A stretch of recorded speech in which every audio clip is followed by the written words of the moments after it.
pretty good. That was much better. Yeah, it was pretty quick. Hey, Logan. Hello. How are you? Good. I waited for you to take a drink, and then I said right at the right time. I'm doing well. I'm winterspelling this week. I've been doing nothing but winterspelling. So all of Maelstrom from the last reveal on Friday, we have been. I don't think we've shared as many deck lists in team chat as what has come out this weekend. It's actually been really, really cool to see how quickly and how excited everybody's been to just like innovate and play the game. Humble and I played some paper games, just proxying, seeing how things were feeling, and it was a really fun set. Yeah, I'm super excited. I have not gotten to. I've been doing a lot of content. I've been like diving into what other people are doing. I haven't gotten to play much myself yet, so I'm kind of living vicariously through all of you who've been grinding it out and posting deck lists and stuff, which is one of the reasons I'm really excited about this segment tonight. We're going to do near the end of the show where we're going to go over the top 5 cards of some very, very awesome players, including you, Sailor. We'll bring in Heath for a limited perspective, and then Mo Shamblin will join us as well. So I'm really excited to hear all of your thoughts and why you think the 5 cards that each of you picked, some of them the same, some of them different, are the most powerful or the top cards for you in the set. I guess while I'm at it, I'll just run on the rest of the show for everybody joining us here live tonight. A couple other things going on. Before we do that, we are going to bring in the organizers of the Glimmer Games to hear a little bit about what they've got going on and to hype you up a little bit for the CCQ. So I want to connect folks with them because they're doing some awesome work out there in California. The other thing I have to mention, I know a lot of people are here for this. There's a lot of people here to watch us chat. There's a lot of people here because they want to win a box of Winterspell. Yes. Last week, we had the organizers of Ink on, and they so graciously offered to give away a box of Winterspell to one of our viewers this week. So in about 5 minutes, I'm going to post a link, and I'll post it throughout the show, where you can click on the link if you're watching. You can sign up on the giveaway form. And near the end of the show, I will do a random number generator on all the responses, and I'll pick a random winner who is here. Here's the thing. You have to be present. And I do that because otherwise people could just blast out links to all of their friends and like get 100 people to sign up. And that's not right. So have to be present to win. But I will be doing it at the end of the show. So if you want to sign up and then tune out and then join us like for the last 20 minutes, you're more than welcome to. Although I'd love it if you hang out. So there we go. We appreciate everyone who stays, and we show our appreciation by letting you participate in the giveaway. Yeah, absolutely. So the one note for everybody watching, if you're watching on Twitter, and there's a lot of you who watch on Twitter, I can't send like chats to Twitter chat very easily. It doesn't work for my interface right here. So like the best way to get clickable links is to jump on one of the other platforms. So if you want to do that, you can do that. Otherwise, I'll try to get out there and post the link, but it's a little bit harder if you're in the Twitterverse. And we will announce when it's out, just so you know when you might need to hop over and get it. Yeah. Anyway, all right. Those are kind of the admin notes. I'll have that link up shortly because I'm not quite ready for it. But as we say every week, we are professionals. We are professionals. It only gets better every single week. Every time we try to do something even slightly off course or requiring a little bit of technological know-how. Yeah, well, this is the thing. Like, I mean, we're not full-time creators, neither one of us. I mean, we have full-time jobs, families and stuff to do, and so we. Oh man, like I don't want you to think I was throwing shade at all. I'm absolutely like, I wish that like, and we should sometime just like let everybody into the curtain behind everything for a minute, like what it's like the hour before we actually hit live on the Illumineers. Because I don't know, I feel like because I've had a lot of people come up to me at events and be like, "Man, I really appreciate what you do on Monday nights, and it's so professional, and I love how you guys talk." I'm like, "Yeah, we're just so put together all the time." Yeah, this is more so a labor of love than anything. We show up every Monday, and that's the important part. Yeah. It's a lot. It would be funny to do a I thought about doing that for like our Patreon supporters, to do like a live recording of like the before the show or the after the show, where we're just like chaos. We're like, hey, what are we doing? And he's like, well, I do have a plan. And I'm like, yeah. Yeah. Or like beforehand, there have been some weeks where I thought, hey, I have a plan. And you're like, Oh, there's so much going on. But we somehow make it work, and it's awesome. Yeah. Yeah. So anyway, if you're watching the cast live, thank you. Don't forget throughout the show, ask questions in the chat. We do this live for a reason. So we love interacting with you, and thanks for joining us. So before we get to our first guest to talk about the Glimmer Games, which I'm super excited to talk about, just overall impressions. Like, I have my impressions of opening Winterspell and like experiencing some of it, but you having dug into a ton of games at this point and playing with the cards that are being released, what's just your overall impression of the set? There are a lot of cards that either unlock ink combinations that have almost been there but not quite had the tools. There are a couple of archetypes that have been really close and not have the tools, and now the set's just kind of given it to us. On top of that, I think there are a couple of cards that have come out that are just going to be like ink color staples that we wouldn't have. Like, I honestly, just at a glance at Winterspell as the reveals were coming out, there weren't a lot of cards that I looked at that I was like, wow, that's just going to be like a 4 of in every Sapphire deck, or that's going to be 4 of in every Amethyst deck. And I think there's some things that are coming out that once people start playing the set more and actually using the cards, like, they're going to see that. I think the overall power level of the set is a lot higher than people initially thought. Yeah, it's interesting because the common refrain I've heard is that a lot of people saying as the real season went on that this set is not as high powered as Whispers, and that seemed to be a common refrain for a while, even though we'd only seen half the cards. But I think as we saw everything, people are starting to change their tune a little bit, and I'm really excited to see where it goes. So, no, I think it's going to be like, I genuinely think. Ask him how many times to be with the deck. She has a terrible deck. Don't ask her about it. It's bad. Don't play it. Wouldn't recommend it. No, genuinely, like, because I was also in that same camp. Like, when about half of the cards came out, we were all just kind of looking at it and just like, oh, okay. Like, there's some fun stuff and there's some really thematic stuff that's cool, but nothing that's really going to shape up the meta. And then the back half of reveals started happening. And now we're all just like, oh, there's like potentially some actual problem cards that we're now having to figure out solutions for that are going to be like just completely meta warping. Yeah. Well, I'm really excited to talk about those problem cards. I know that is a teaser for what we're going to talk about in the latter half of the show. Aaron, thank you. Everyone says hi. Hi, Aaron. Bye, Aaron. And she's gone. So that is a teaser for what we're going to talk about later. We will talk about the top cards in the set, including one that you have said is like ban worthy immediately. And I'll just leave that there. But before we do that, one of the things that we love to do is talk about people who are doing stuff in the community, whether or not it's at their local game store or just doing something awesome or planning CCQs just because they thought that there wasn't enough of them in the vicinity of their community. So they're like, we're going to do something about it. And they organized one, and now they've got one.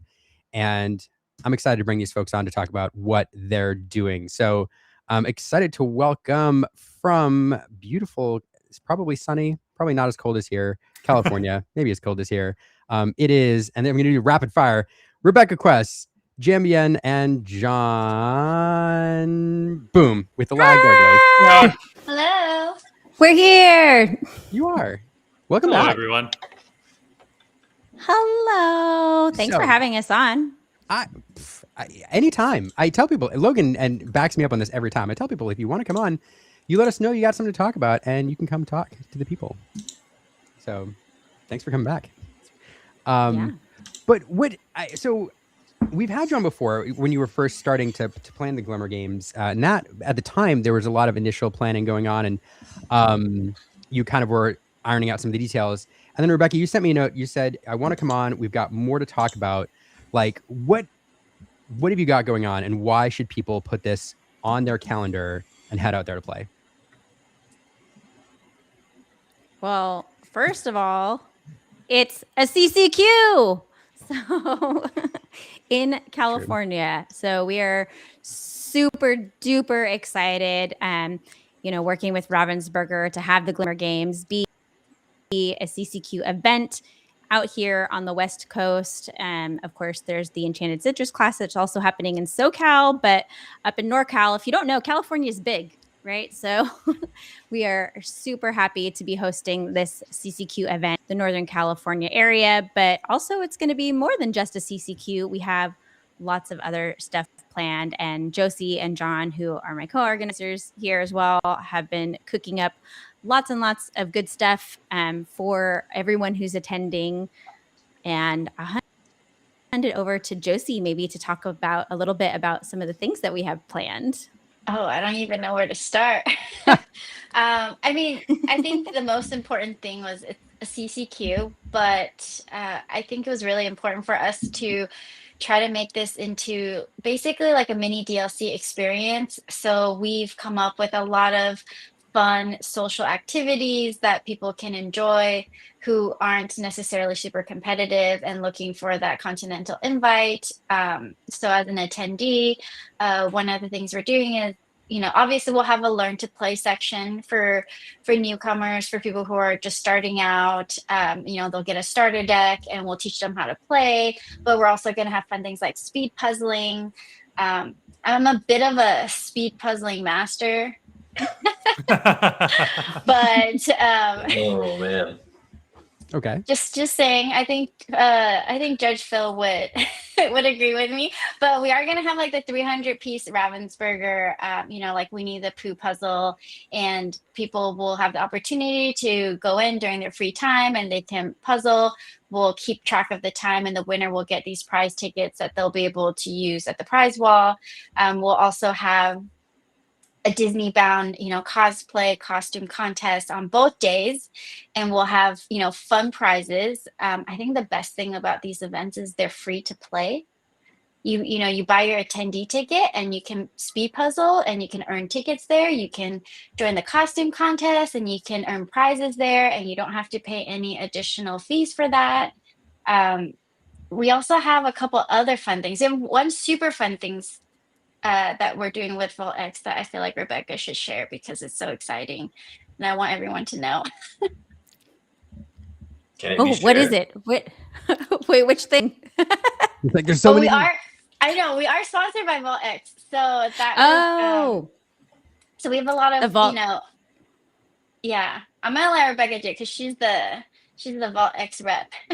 Yeah. So Vault X, which is an awesome company, they have really, fantastic products. I am an ambassador for them, so full disclosure, but I am an ambassador for them because I think their products are awesome and really fairly priced. And so they are our iconic sponsor for the event, which is awesome. So we're going to have some, really cool prizes from them, but we're also running a contest with Vault X that is a design a binder contest.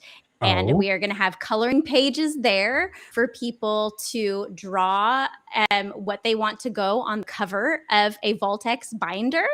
And then when the winner is chosen for that, Vault X is going to print 2 of them.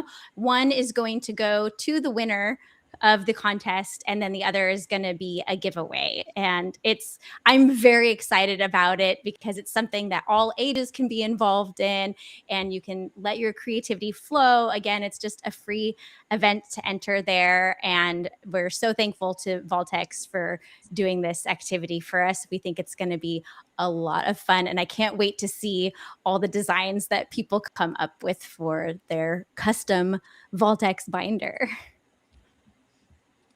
That's amazing. Liam's thinking, he's like, I want to design one. Well, the first thing I thought was, can Brian Weiss and Heidi enter? I don't see why not. No.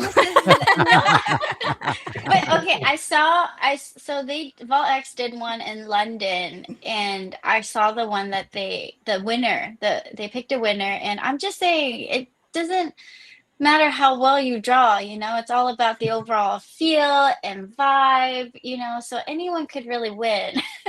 She said she's going with the Ratatouille line. Anyone can cook. Anyone can cook. Exactly. Anyone can cook. And so Vault X has been an awesome sponsor. We also have some other goodies coming from them that I know that we'll be able to share out, in the future.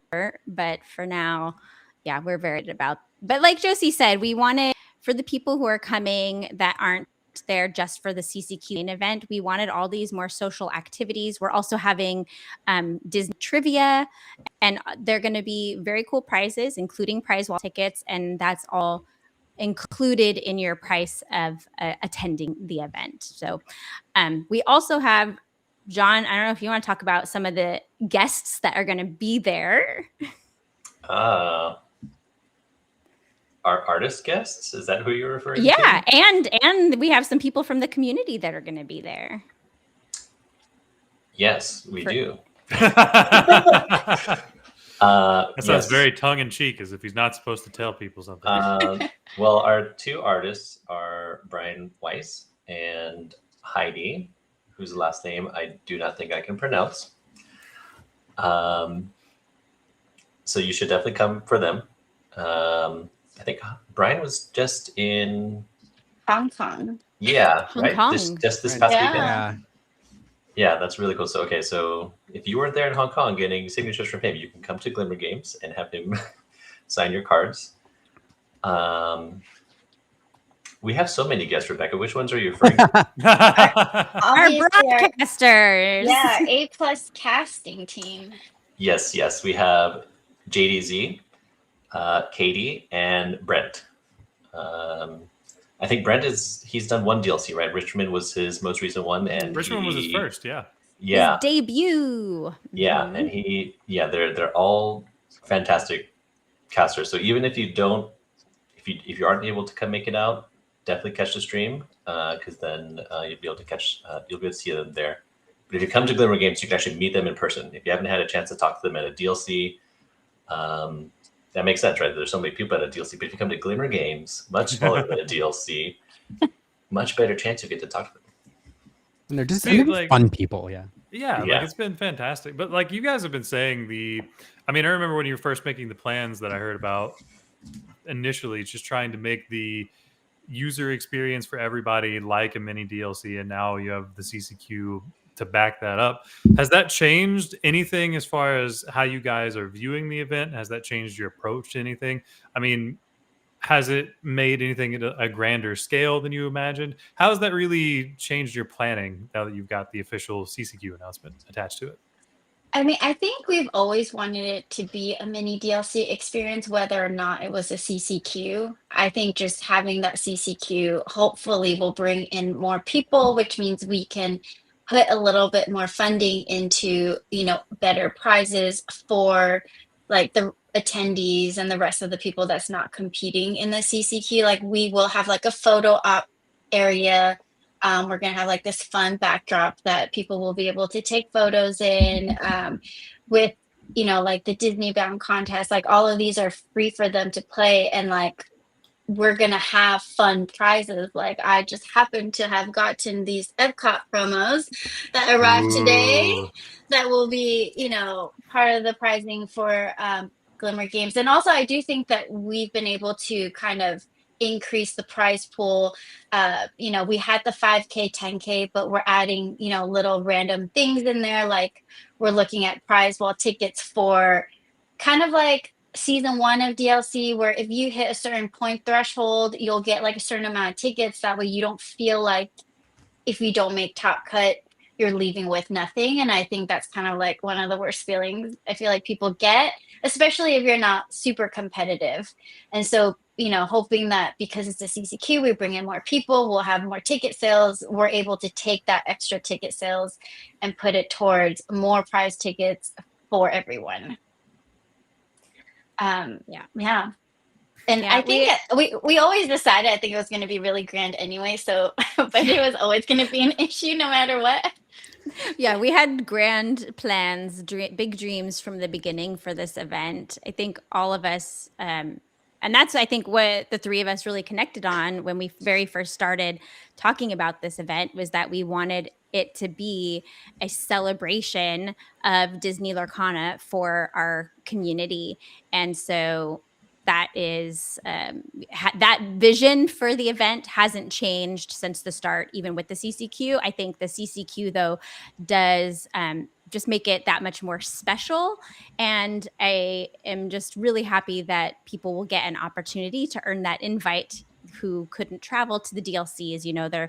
Most of them are all on the East Coast, Midwest. And so having another CCQ and having one in California, I think is just a really great opportunity for the Disney Lorcana community overall. And we are really excited to bring this event. And for those who can't attend, that we will have a stream of everything that's going on. So that'll be really fun. Yeah. It's just been such a delight watching this from the inception, because it really, and there have been a few of these. I harken back to some of the stuff that Family Quests that Dan has done here in Austin. There have been some other like community events that have bubbled up, but like to watch 3 of like some of the biggest Lorcana fans and folks who are engaged with the game from various aspects, from content creation to judging, tournament organizing, all of that, come together to create like a true community event. It's just been a joy to watch, and thank you. I want to go. I don't know if I'm going to be able to. I'm going to be jealous for a variety of reasons. Yeah, but, and you just said this, Liam, but I don't know if everybody knows this who's tuning in right now. But you probably recognize my name. But Josie, she has been organizing tournaments and all different sizes across the Northern California region, Sacramento and Bay Area, and just puts on really fantastic events that our community loves. And then John, you may know, because he has been to many of the DLCs and also other third-party events as a judge. So it is kind of, between the 3 of us, like representing all different aspects of the Lorcana community and bringing the things that we're all passionate about together to create this event, which is really neat. Well, this is something that like your side of the country hasn't really had, right? Like, I know that there have been some bigger local events. I think you've had some 200, 300 person events in California, but I don't know you've had something like to this magnitude or official, if that makes sense. I don't even think if we've actually had any 200-300 people tournaments. We had Battle of the Bay, I think, had like 150, and that was probably the largest. One of the biggest issues we have is obviously renting a venue is very expensive in California, which is why I think a lot of big tournaments don't want to host their tournaments here, which I understand. It's very difficult even for us when we were looking at venues, trying to figure out how we can fit, a couple hundred people without totally breaking the bank. We've done like 70 to 90 people tournaments. I know John and I have, tried to do that like once per set. But even then, that's probably kind of like the biggest, more ongoing size that we have, at least in NorCal. Yeah. In California, they've had some bigger ones. Like the 200 person event. That one might have. Actually, I think. Did it? I think that was like I think it was like 150. They had to actually change venues last minute because they had gotten a lot more ticket sales like so quickly at the end. And that's one of the problems. A lot of our locals, they love to wait till like the week of to buy tickets. And it's a little difficult to be like, okay, do we have space for all of you guys?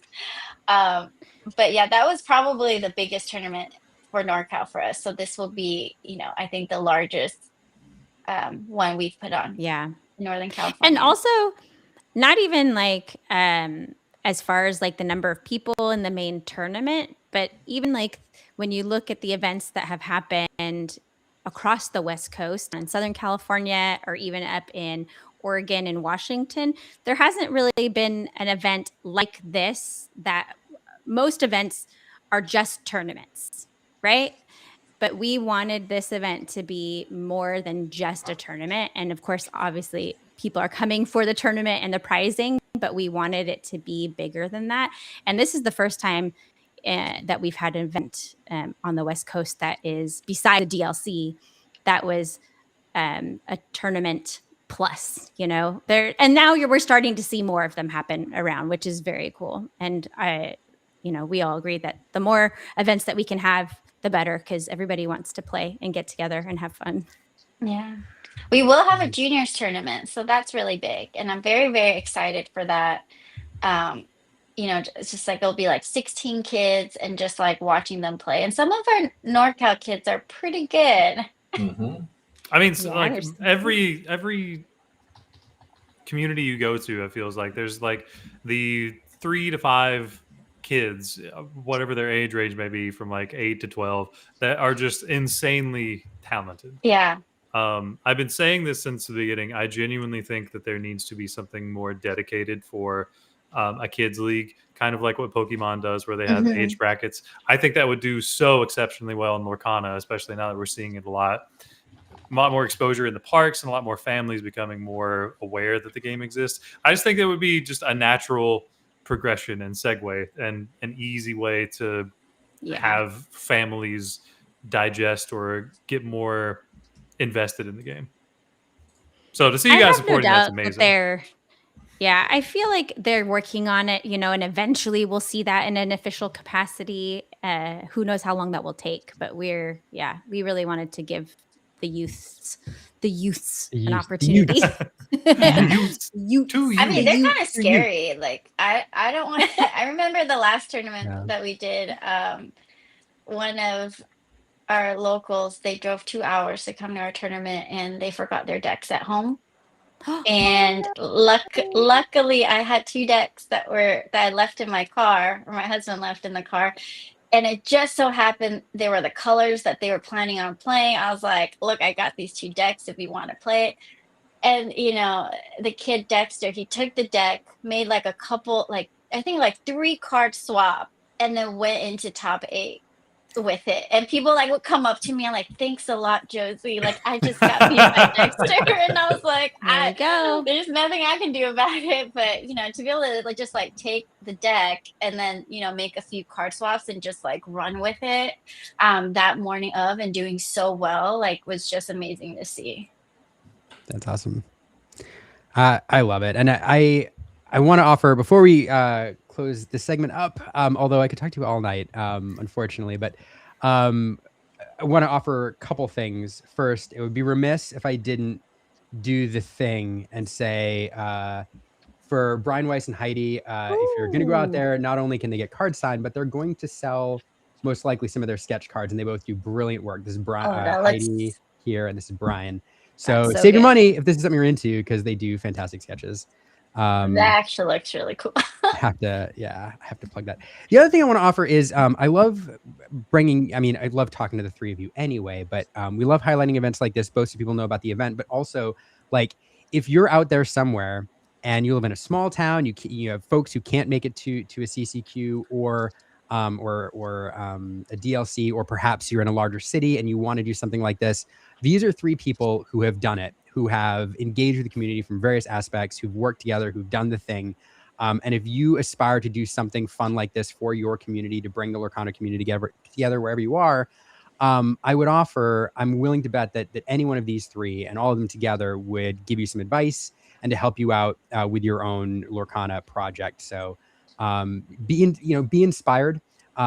If this is something that you are into and you want to bring a little magic to your community wherever you're at, because it's definitely possible, even though it seems probably like some of the hurdles are insurmountable. So I just wanted to throw that out there. Happy to talk to anyone. Josie is the one to talk to, I will say, though, because she's done most of the organizing between the 3 of us. I think I found the perfect formula for most smaller, mid-sized events that I think you can really grab that competitive and casual player base, which I think is always the most important. Yeah, totally. To Gauntlet. I want to go to that Vader. He's it's gonna be a thing. It's gonna be a thing. But anyway, no, thank all 3 of you for stopping by. Logan, do you have any other questions before we ask for any closing thoughts? No, like I said, I've been more or less tuned in to watching how this is developed, like you, Liam, and seeing it go from what it was in the beginning, which is already a really cool sounding tournament, to what it is now, which is a full-fledged, backed by Ravensburger CCQ with even more events, and the expectation that we're going to see even more engagement for not even the competitive side, but just anybody who wants to come and have fun, make it genuinely as close to a DLC experience as you can get. I am trying to block out that weekend so I can go. I was trying to before, but I mean, the CCQ just kind of like seals it. It's like, oh, well, now I have to go if I can't. Yeah. I mean, we would love to see you guys all there. And, you know, even like with just like that DLC experience, I've been trying to collect all the DLC non-foil promos to put on our prize wall so that people who aren't able to go can like still redeem their tickets for DLC promos, you know, to have that same experience. So we're getting promos from Europe too, right? Yeah, I've been sourcing prizes literally around the entire world. Like I have people going to Japan, and I'm about to ask them like, "Hey, are you going to Disneyland in Japan? Because if you are, I need you to bring me back some stuff to put on the wall, you know." And I'll be at Taiwan DLC, so you bet I'm gonna be like, "Okay, guys, I kind of need your tickets. Let's get some non-foil promos for me to put on that wall." And yes, Princess Nadkins, there is going to be a cosplay contest. So we're doing, we mentioned it earlier. So one day is going to be a Disney bound contest. And then the next day is going to be a cosplay contest because we wanted to do them separately because they're kind of two different things. But we will have super cool prizes for those too.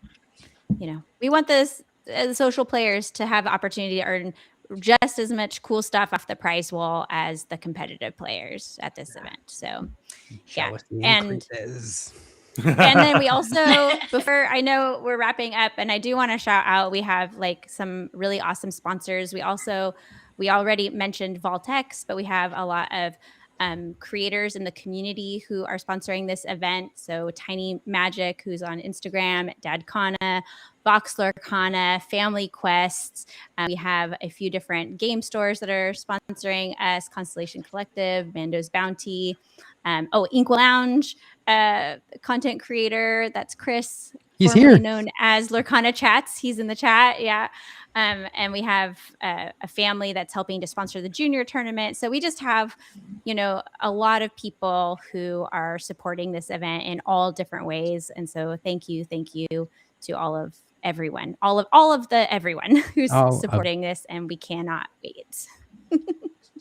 Well, thank them, and thank you three for pulling this together. It's, again, not only an awesome event for everybody who has a chance to go, but inspirational for all of us who, you know, like to find ways to bring like little bits of magic to our community.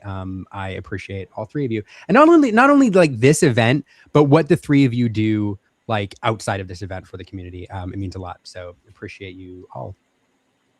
Thanks, Liam. Thank you. Yeah, thanks for having us on. Absolutely. And hopefully we'll see you all at the Glimmer Games. Absolutely. Absolutely. All right. See you. Have a good night. Bye. There's no way to so for those look, I was like, there's no way to simultaneously grab people. Three absolutely amazing people. They're welcome back anytime. And also we will make sure that the link to the tournament information is in the show notes. If you're watching this later or on a replay, check out the show notes on YouTube and you will get the link to sign up for the tournament there. So there we go. No, just to like mirror what you said. All three fantastic people. I mean, you can see them all on different walks of social media doing different things. And, you know, the old adage, it takes a village. I mean, they really have pulled out as much of the California community that I can see to make this happen. So I'm for sure trying to make it out there. But if you're even remotely in the area, like absolutely go support it. It's another event that the more support is shown, the more likelihood something like this happens again. And there aren't a lot of big events, like they said, out on the West Coast like this. So if you're around and you're even remotely interested in Lorcana, absolutely, even if you're not going to go play in the main event, go support and play some side events, go do a cosplay contest thing. Just go have fun. Yeah, I love it. I will say, before we move on to our next segment, just to, at the risk of, I don't know, beating a dead horse here. I do think the more that we see DLCs and get to experience those, the more you find that people are going not just for the competitive event, but really just to hang and just to be there. And I'm willing to bet that a decently large percentage of folks, even in the competitive event, know that they're not going to make the top cut, but are there just to experience the vibes. And so to see, the community embrace that element of Lorcana, that community aspect, and with all the other fun things that surround the game, is awesome. So Very, very cool. All right. Well, I guess we should know. Anytime we end up talking about something feel good like this, or just highlighting a movement, it almost feels like, all right, cool. How do we follow that up? Yeah, right. You're right. It's too good. Like, it's too good. Because like, I don't know. Anytime we start talking about a bigger event like this or any CCQ, I just immediately get the feeling of being back at a DLC, because that's what every CCQ I've been to has felt like so far. And then I get just like that secondhand sadness of missing DLC weekends. Yeah. The come down off those is always, it's a lot. All right.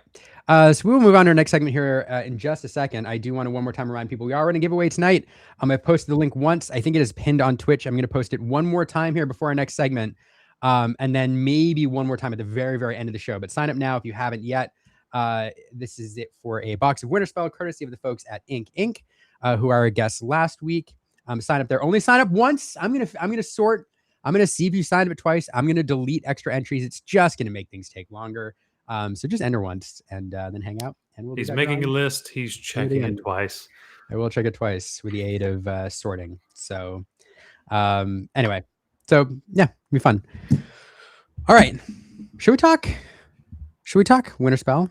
Let's talk Winterspell. Where do you want to start with Winterspell? I mean, there's so much we could talk all night about Winterspell. I mean, we really can. I like I said, since the last reveal was done on Friday, I haven't seen Maelstrom as on fire as we are right now, like in playing games. I genuinely don't think I've seen this many deck lists since, gosh, like set 3 going in our group chats. It's exciting. It's like the only way I could say it. Yeah, I'm excited to see what everybody's cooking. I feel like every time I log into socials nowadays, I'm seeing like new lists that people are experimenting with. They're in the lab, they're cooking, and they're just so different than a lot of the archetypes that we see right now. So I'm really excited to see what people are coming up with. To do that, we're going to spend the rest of the show talking with some awesome folks. We're going to bring in a couple people you know and recognize from DLCs. We're going to bring in a couple Worlds competitors, Sailor and Mo Shamblin, two of our favorite people here on the show, to get their thoughts on the competitive meta. And because all of you limited fans out there get neglected all the time, we're always talking competitive, we're always talking DLCs, we're never talking limited. We're bringing in one of the few actually limited content creators in Lorcana with Heath, aka Be Our Guest, to talk a little bit of limited. So we're going to mix all of that together in a jumble.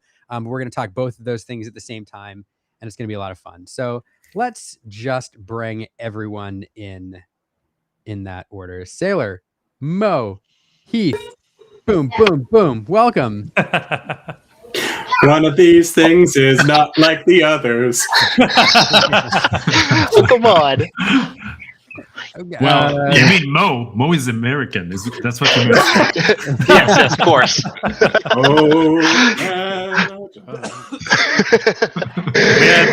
We had a moment just before the show started where we were outnumbered by Canadians, Mo. So I'm glad to have the third American back to make the numbers even on our side again. I got you. Yeah, we need to find one more American to balance this out. Yeah, that's awesome. So, hey, well, gentlemen, welcome. Thanks for joining us this evening. How are you all enjoying Winterspell so far? I love it. It's fantastic. It's one of my favorite sets. It's so much fun. Ups and downs. It's an emotional roller coaster. A lot of roller coaster. I can go on a 10-win streak and then lose 4 in a row, and I'm like, what's going on? And yeah, things are wild here in the winter. See, this is why you should just come over to the limited side. It's so much nicer over here. You don't have to stress about some of these awful cards. You know what? I always loved limited. This was my favorite MTG format forever, and when I started playing Lorcana, I've done a bunch of it, right? Obviously, none of the competitive stuff nowadays is geared towards it, except for 3 rounds at Worlds, which was a very different format, very wild. But I love it. I love Limited. Obviously, if we could have a really great format, I would be all down to have a DLC. Limited DLC. Ooh. Oh man. I had a dreadful time at Worlds Limited. I loved it going in, and then whenever I was looking at my pool, I'm like, this seems a little underpowered. And then round 1, I'm like, this is certainly underpowered. I cannot say that I felt different. 16 packs, the swings are going to be a lot more significant in terms of cracked pools versus otherwise. Yeah. Oh yeah, my round 1 opponent had the Genie Elsa Shark Hades. Is that Lucas? And I was trying to do Lucas. Yeah. Lucas is and I was just trying to play Limited, you know. I thought we could trying to have some fun here at Worlds. Yeah. Come on. No, that was a lot of fun to watch. Limited actually doesn't describe the card pool; it describes the opportunities to play competitively right now. They are limited. But so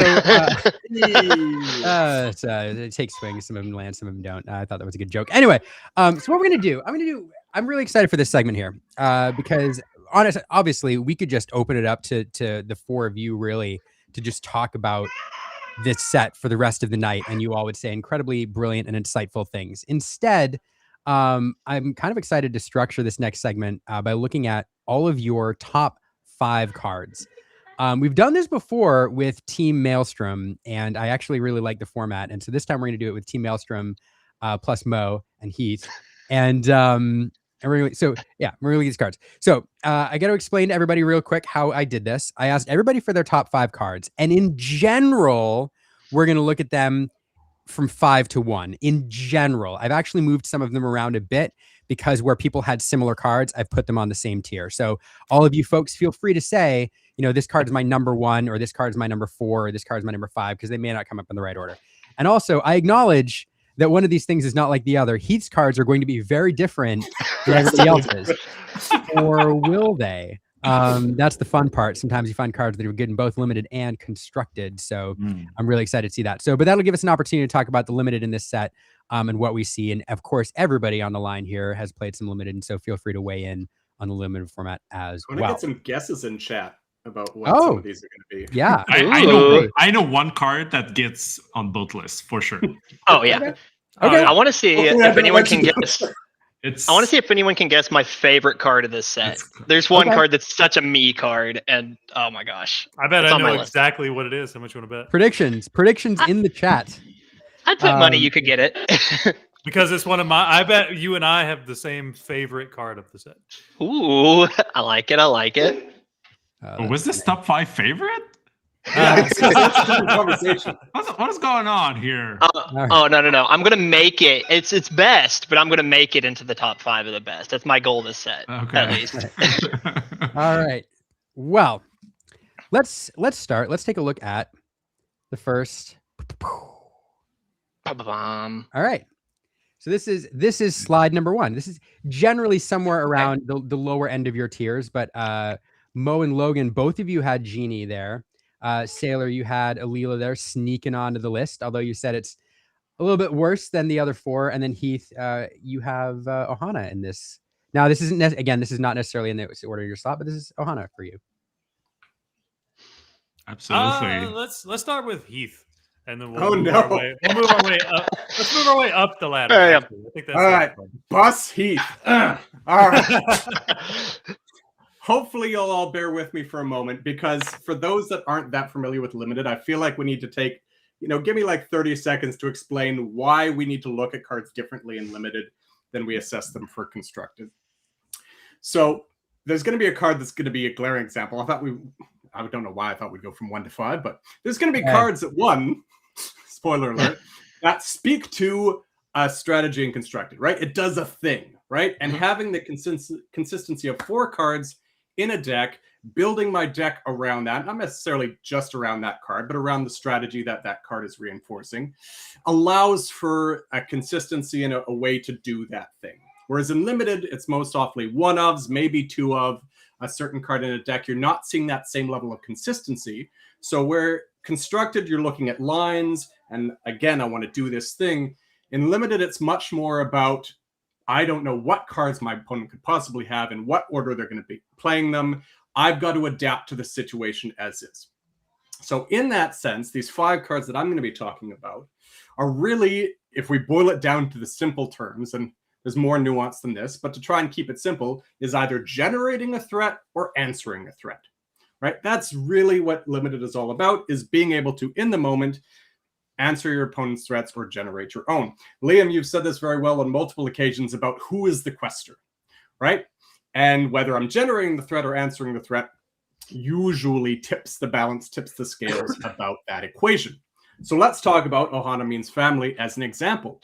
Now, on the surface, a very powerful card. That's why it's in the top 5, right? I could potentially draw a lot of cards. In limited, you tend to get whittled down in cards. It tends to be a war of attrition where we get to the point where we might be top decking if we haven't created a situation where we avoid that, right? Either through card generation, through good board economics, stuff like that. So I'm running out of cards, drawing cards, great. The only thing that's holding this back is 2 things. The only thing is 2 things. The first is it's situational, right? Yes, of course, in limited, I'm going to have bodies on the board. Our characters are going to be running into each other. Probably I'm going to have damage on a character, but it's still situational enough to say I've got to be able to find a situation where I can run my character into my opponent's, it stay on the board, not get banished in turn, and have enough damage that it warrants me playing this card. So there will be enough situations, but it's still situational. And the second being is it's slow, right? Any card that just draws cards or doesn't affect the board is in some way a little slow. It's powerful enough that it's overcoming these shortcomings, but that's why it's number 5. So it does impact the board, though. The healing does, yes. Yeah. I should specify, it doesn't impact the board in terms of like removing an opponent's threat or adding a new threat of my own. So it impacts the board to lesser degree than, say, another card that's going to be on this list or just a really powerful threat of your own. But by adding willpower, by healing, it adds willpower, which is correct on itself. So the following turn, so this is where percentage of a card. Exactly, right? So let's say I've already got a character, a 5/5, that's got 4 damage on it, hallelujah, right? And my opponent's got a 4/4 on the board. I can heal up, draw 4, and run into my opponent's 4/4 and keep my 5/5 on the board. Right? Fantastic. Right? That's why it's in the top 5. It's just why it's not higher than 5. Got it. Yeah. I like it. Yeah. What about the genies? Yeah. How about those genies? Why are these good? Some of them. Yeah, so this is definitely one of my favorite cards in the set because it's just very strong in the decks that it's good in. We're all familiar with the big Amethyst standoffs we've been facing down in the last 2 sets, or just standoffs in general. And what this card does is it demands a removal, or else it's scaling lore. It's ending the game subtly by itself.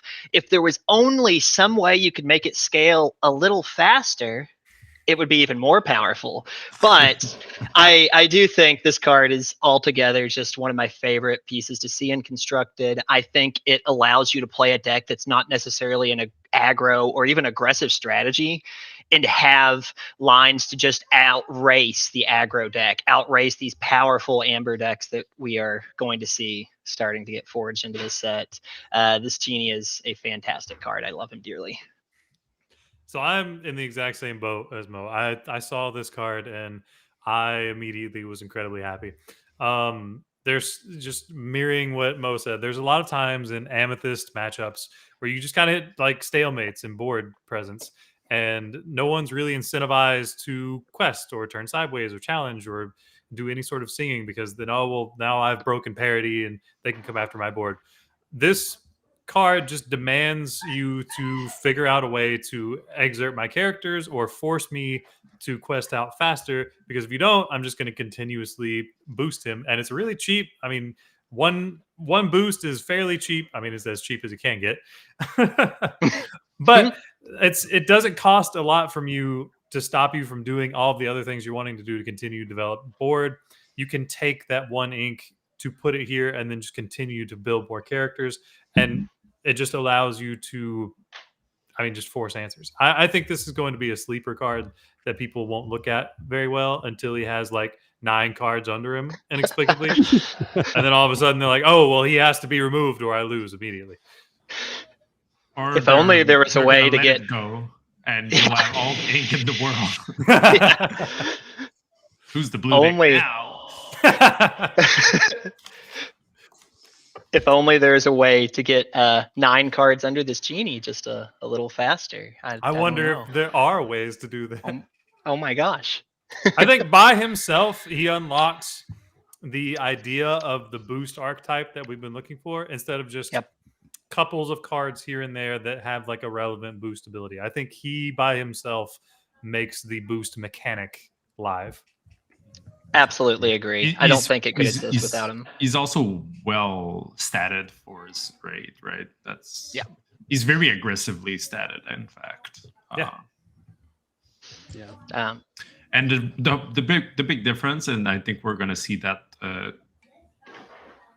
with the other, at least one other card in this top 5, is that the boost 1 is so much better than boost 2. Right, it is actually kind of insanely powerful as like the difference between 1 and 2. Yeah, and let's not talk about 3. Right, when we're talking about 3, or like ways to cheat it out. It better say win the game. Yes, we cannot invest those 3 ink into that usually. But when we're talking about 1, it gives flexibility to the fact that yes, you can cheat out to make it quicker. But the cost is not prohibitive to a point that if you don't have the payoffs that make your boosts go crazy, this is still easy to boost every turn. Thank goodness there's no Mim, Fox, and Snake in the format anymore. Right. Take it back. So, there is actually. I mean, as efficient as that, there's options. There's at least 3 options, right? That can do that. Anyway. So, Sailor, what about this Lilo? Okay, so Lilo, I've put in 4th place. This is probably the one I'm the least sure about between the 5, so that's why it's in 5th spot. But I think she is a very high ceiling skill card where there's a lot of ways to play with her, and I think the better the player is, the more she will shine. And that's something that's very appealing to me because I can express skill when playing this card. And the reason why I say that is because my discard becomes an extension of my hand. And if I have ways to get cards into the discard through other ways, right? Then I have what I call like a toolbox of cards that I can use and cheat out for free when I need those effects, right? Whether that's redundancy or utility or raw power, right? Something like the tramp that costs 2 an emerald, right? So you'll be able to maybe banish him every turn and replay him every turn, so you can have his effect on and on and on and again, right? Obviously, the other very good example is going to be the Doc in Steel, where he gets to draw you 2 cards. And so having ways to maybe put him back into the discard, right? Also to allows you to keep questing with Lilo, advancing your win condition, while also providing either card advantage, board control, and all sorts of things. I think she's very good. She also got an amazing new shift target in the form of the 1-drop Lilo that is basically a power crept 1-drop lady because she's inkable, right? And obviously the Tram cards are a little bit better than the Stitch cards, but they're very close in power. But the fact that she got this on top of the zombie Lilo that we call in the competitive scene, right, which is the one that can recur from the discard, and she plays really nicely with this effect as well, because in those decks you're incentivized to put that Lilo into the discard through different ways. So there's is even more synergy for the Lilo Rockstar. And she also pairs very nicely with Stitch Rockstars, right? So they can form a band of Rockstars, and that is very, very thematic, very fun, very cool. So now we kind of want a singer, we want the bassist, right? We want the whole band now. I'll say very fun if you're the one playing it. If you're on the other side, it can get real crazy real quick. Oh wow, look at that. Look at the flex. And there you go. Oh my gosh. And here he goes. He's just flashing us. You put it on the list there, and I was like, that was for me, wasn't it? Yes. No, she's very good too. No, it's fascinating. I do love thematically just the flavor of her and Stitch Rockstar and a band together. And the synergy is a lot of fun. Hey, thanks for the raid. Folks, I can't see on Twitch who's coming in. I will thank you all in a moment. Thanks for also it says shift 4, but yes, we all know it's more like shift 3 or 2. That's what could possibly be reducing the cost of the shift? Wow. All right. Well, let's move on to the next slide. Puzzle? Let's move on to the next slide. Now here I've uncoupled a couple cards because we're going to see Ohana here again from Mo. But Heath, you've got this adorable Todd here, this forecast Todd, Logan, Isis, Vanderchill, and Sailor Pete, which I'm surprised didn't make an appearance on Logan's list after your tweet today. So variety here among the group. So who wants to lead this off? I can go, and so we go Snake. Yeah, let's go backwards this time. All right. So Pete for me is an absolutely amazing card, and that is exactly a nice segue from the 3-drop Genie that we just seen that has also boost 1. This one also profit from a very, very cheap boost. This guy is able to quest and look at the top card of your deck equal to the number of cards underneath him and pick a card, right? So he's pure card advantage engine by himself. He's also very, very, very well statted.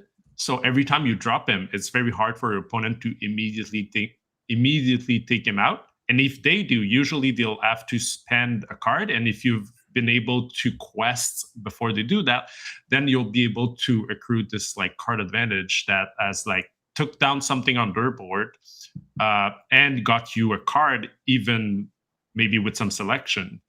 This card is phenomenal. You don't want to overdo the boost in like blue mirrors because it gets so grindy when everybody is playing Pete's onto Pete's and onto Pete's. And if you go too far into boosting onto your own Pete, like you just deck out.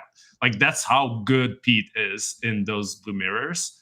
And he curves very nicely with Cinderella that we had from Whispers in the Well, because she gets you to 6. So you can then play Pete and boost him immediately. And on the following turn, you can quest, get a card, and be at 7 already, maybe finding Hades to play immediately on 7 ink, or maybe a 6/6 Pete in red, right? That pairs very nicely into the 5/5 Pete, activating the Pete, the Steamboat Pete, I'm calling him, and banish a character on play, which has a lot of similarities with the Maleficent Monstrous Dragon, right? For a cheaper cost. And so that's also some nice synergy. So I think he's kind of a little bit more expensive, less like powerful Hiram, but he fills a similar role, right? Mm-hmm. The difference is that he's less powerful, but the thing is that his body is also much better. So he can fight the board and be very, very, very threatening on board. So I think Pete is one of the best cards in the set. and definitely the best card in blue or one of the 2 best cards in blue. Absolutely agree. I think this card gives a lot of love to the Sapphire decks that were struggling a bit up post rotation. And I think it just enables you to do some really cool stuff on a very well statted body. A big thing with this list for me was cards that enable, like they of course make already proven strategies better to some extent, but they enable new strategies to appear because they exist. So big on this card. I agree. Specifically, I've been liking Pete the most in Sapphire Ember and Sapphire Ruby. 2 archetypes in Sapphire that didn't see much play. And paired with Amethyst, there's like, it's also really good, but there's also other options in Amethyst to draw cards, right? So he's not as big of a game changer for Sapphire Amethyst than it is for these 2 other decks. Exactly. Right. Isis, Logan, you've got some fans in the chat as well saying they agree with this pick. Yeah, so early sets, I think Heath and I, before the show, kind of talked about it. Aggro tends to be one of the first things that really pick up because a lot of aggro tools are kind of immediately recognizable and kind of plugged and played to decks that were already doing well. So we're already, we're immediately just trying to find answers or ways to stem the bleeding from those things just to survive long enough to take control back. And Isis is one of those cards. I've been playing a lot of Ruby Amethyst the last couple of days, going back to my set 1 through 3 roots. And I think she slots in just so nicely. There's so many decks right now that are just going really fast. And the problem before was, well, to answer them, you'd have to play 3-drop Human Sisu to maybe gain some board parity back. But then on turn 4, you're always like, you would have to not play as well statted of a character or play something that costs less to try to keep up. And Isis just does that. It allows you to continue to build your board up and then force and exert. It's an Elsa effect. She doesn't get the rush, but your 1, 2, 3 drop characters can all of a sudden just start battling and turning sideways and impacting the board enough that you gain that extra turn or 2 just by taking out a threat. Like, especially if you stop dogs or take out a 2-cost singer or something that just delays the tramp turn by just removing one of their bodies, you immediately turn the game on its head. If you're looking for something that's early that's going to help you have an edge into aggro, I think she's just immediately something to slot in. But I think going forward in general, depending on what mid-range list you're looking for, she also just fits really well. Being able to exert something on turn 4 instead of 5 is incredibly relevant. Like, it stops Amethyst Steel from setting up really strong Strength of a Raging Fire turns. It stops Blurple from having a Basil in play for their Elsa turn. It just causes so many disruptions a turn earlier, and it's something we couldn't do effectively before. I absolutely agree. One of the most interesting things about this card is obviously it can slot into Blurple, but I do feel like it's pretty powerful in other Amethyst strategies like Ruby Amethyst, because you just have better things on the board to trade with rather than like a Rafiki or a Basil tipo swing. And so she feels really cool in those other strategies. Just it's very important as y'all get into Winterspell testing and playing it. It's very important to have earlier board like options, I would say. Yep. Yeah. Turn 4 is so much earlier than turn 5, and you really feel it. All right. And I will just throw out there, probably also a very good card in Limited, Heath? And it's a common, so you're likely to see it. It is. Yep. I love it. All of these are. Yeah, I was going to ask you too, right? This is a great pack. Pete probably a big bomb. Yeah, Pete definitely top 10. 100%. He didn't make my top 5, but definitely top 10. He didn't? Okay, I thought he No. So he, much like card draw, is just like, it's edging slightly towards a longer game. To be frank, this is just full transparency. I'm more of a tempo player in Limited. So I'm looking at turn 3, 4, 5 as being my critical turns for the win. yeah, you got to have some closers. And yeah, obviously that's what makes him top 5. I probably would have him at like 7 or 8. But you'll see with the later cards where I'm skewed at in that sense. Yeah. Got it. I do want to make sure we get there though. So I want to give everybody, some even time. Mo, we talked a little bit about this card already, but you're seeing it do well in Core Constructed as well. Oh yeah, so this card is actually probably a little bit higher than 4th in my rankings. It's a deck. It's a card that enables strategies. It is already good for already known things. Amber Amethyst will experiment with this card. They often have the extra ink and the exert to punish people with this card, to force interaction with it. But I do really like it giving some interesting options to Amber Sapphire, Amber Ruby, perhaps. I just think this is a card that is honestly, it's not Rapunzel. It doesn't further your game state. It doesn't put a 4-cost singer on board. But we're in a weaker format. We don't need a Rapunzel.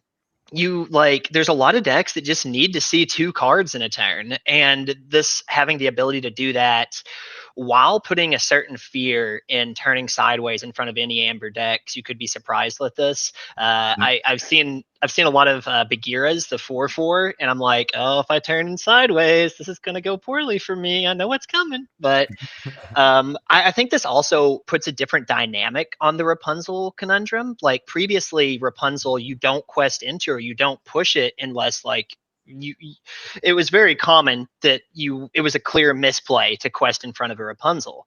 This card requires a bit of a sacrifice. It does not play a character. It does not advance their board state. But can you afford to give them 3 draws for 3 ink? What about 4? You have to take those into account whenever you're playing against an Amber strategy that could be having this card. And I think that alone gives it a lot of power and just a lot of life to the game. This is a fantastic card, I think. I think the game needed this card. Yeah. I may eat those words later, but that's fair. We go clip it now. And Heath, you brought this little adorable Todd, and people are gushing over the art. You're gushing over the gameplay. Why do you love it in Limited? Well, first of all, yes, this is partially for you, Liam, Todd. Thank you. Just to break your heart a little bit more. It hurts. It hurts so good. This is going to come as a surprise to everyone, and just settle yourselves a little bit. Evasive is good in Limited. You heard it here first, ladies and gentlemen. Specifically and kind of historically, we've had a 2/3 2-lore evasive, and that's it at this cost, and been thrilled with it. And now we've got a 2/4 2-lore evasive at the minimum that can, if you manage to clear the board effectively or lay some bodyguards down, could be a 2/4 3-lore on the ground. So what's not to love? This one's pretty straightforward to me. Again, being a little bit lower cost, is a good tempo play. It's just, especially in this set, there's a dearth of removal. So when you're lacking removal to get rid of the evasive characters, and there's not a lot of evasive characters that deal with this, it makes it a really powerful card. Yeah. My name's Todd. My name's Copper. I'm a hound dog. This is me giving back some time that I stole on the Pete conversation. Yeah. My heart's not ready for Fox and the Hound talk, Liam. You can't do that to me. No, I thought about showing that to my daughter the other day, and I'm like, nope, I can't. It's too early. It's far too early. It's too early. It hurts my heart. They just want to be friends. All right. Next, we have another wide variety of cards here, but some that I'm super excited to talk about. I always love, it's really fun when I do this with folks and I get one card that appears on everybody's list. And then it's also super fun when I get cards that appear on only one person's list. So let's go through these. Are we going to go in reverse order here? Start with Heath again? And yeah. All right. I like this. I like being on the end of the snake, because then I can just wait for 10 minutes before it comes back around. See, this is, again, really straightforward. Thinking back to that first conversation about creating threats or answering threats. So we've had the Todd that's generating a threat. Now we need to be able to answer threats. And this is the perfect kind of sequence. As I mentioned, I like to play a tempo game. So I'm thinking turns 2 and 3, stabilize the board. Turns 4 and 5, start generating threats. Great. Now, turn 6, we can potentially maybe lay down a Pete or something like that. Or if we've got Pete on 5, great. But we can sing Let It Go. right? So we've established we've got a real lack of removal. We've established that we want to answer that question of who's the quester, and we want it to be us. And we've generated some board presence and established those threats. So this just takes care of everything for us. Thinking back to the last set where we had Sudden Scare, I believe it was, the 4-cost removal. It inked them twice. It wasn't a song. It was still quite solid. As long as we, didn't play it on turn 4, it played really, really well. Well, now we're giving them 1 ink less and we can sing it. This is just free real estate, and I love it. I couldn't be happier to have this in the card. This is the only card that I could think of, by the way, Sailor, that might have been on the list. We'll see. But maybe you were thinking of Pete. That might have been the one you were thinking of. Yes, that's the one I was referring to. Okay, that one got an honorable mention. That and Stitch were my honorable mentions. But, can we also talk about the alternate art on Let It Go just for 5 seconds? Because Liam and I talked about this a lot. I love when a card gets reintroduced back into core and we're getting new alternate arts. And I think this is just another example of us seeing a card have new life put into it. We're so used to what it looked like in set 1, and now we just have a new version of it that looks fantastic. Huge fan of cards coming back with alternate arts. I think it's I loved it with the Captain Hook originally. I love seeing it in this set with a few cards, actually, even some with different names, oddly enough. But yeah, I really like it.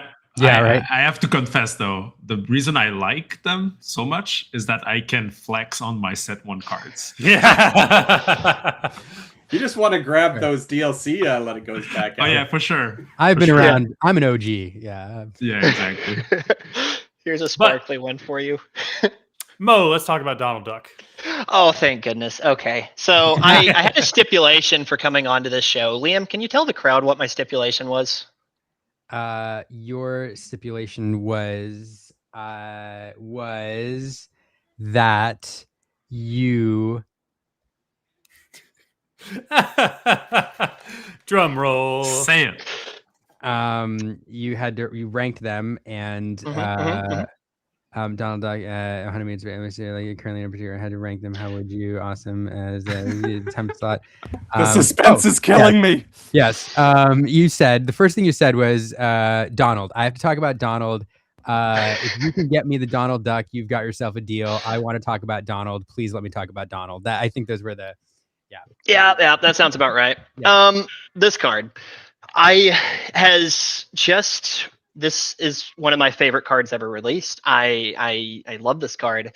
I think it enables different archetypes to find success, but more importantly than not, gentlemen, I was a control player last set. I wasn't sick. I just was playing green purple control. It's what I found success with. This card, I think, really brings back tempo in the way that I prefer to play it. You look at this card and someone says, oh, it's too slow. Oh, it's this. Oh, it's that. And I say, oh, this card draws all the pressure in the world. So if I have a genie next to this card that's questing for 3, threatening to quest for 4 or 5 on the next turn, and you remove my Donald Duck and you don't have a way to deal with the genie, I got something from you in that exchange. And then if you don't have the answer, that genie is pressuring you, and if you will have to remove it or else, and then when you do, bam, I profit. I get to draw. 7, 8, 9. Step 1, Donald Duck. 9. Step 2, step 3, profit. Exactly. And the one thing I think about boost characters in general, and it's one thing I've been very obsessed with them since set 10's release, is how they are just sitting little bombs of card value on the board. And when you have like this duck that's a pressure point, the whisper card that's a pressure point, you answer one, then I have the ability to bounce the other and get just a burst of cards in my hand. One of the craziest plays, if they can't answer this on play, is a follow-up of Cheshire Cat plus boost, and being able to move up to 4 damage on turn 5 is a huge follow-up. And I talk about this card in an Emerald Amethyst light. I do believe there's a lot of potential for this card in other archetypes. Something to note is he lets you draw a card for every card that was under a character. So it doesn't necessarily have to be a Whisper. It could be a Floodborn target. So if you're a Webby Vanderquack fan and turning sideways, well, congratulations, they took your Webby off the board. You get to draw a card, and that feels so much better as things go on.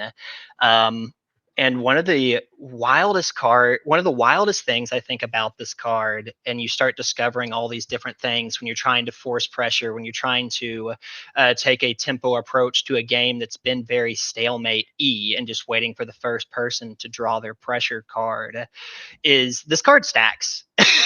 So if you go Genie 3, Duck 4, Duck plus Boost Genie on 5, you get a loaded Genie ready to go, turning sideways. It's just a little bomb of card draw, and your opponents just have a lot of things on their plate to deal with, not to mention the other threats you've been establishing as the game comes on. I could talk about this card for the entirety of the time here. I will spare y'all from it. It's what I'll be talking about all set. I adore this card. It's fantastic. I'm watching the price of it go up on TCG Player Live right now. With some passion now. There's no TCG Players listings. Liam, you have cards, we don't. Liam's like sneakily putting out all right, Donald Duck, $70. I don't think I pulled one. I always make the joke that like my contemporaries turn cards to gold. I always make them cheaper. Like I topped with Clarabelle in a format where she was not very popular, and she went from like $16 to $12 after the event. And I'm like, cool. Like, all right. Well, so what you're saying is anything cool.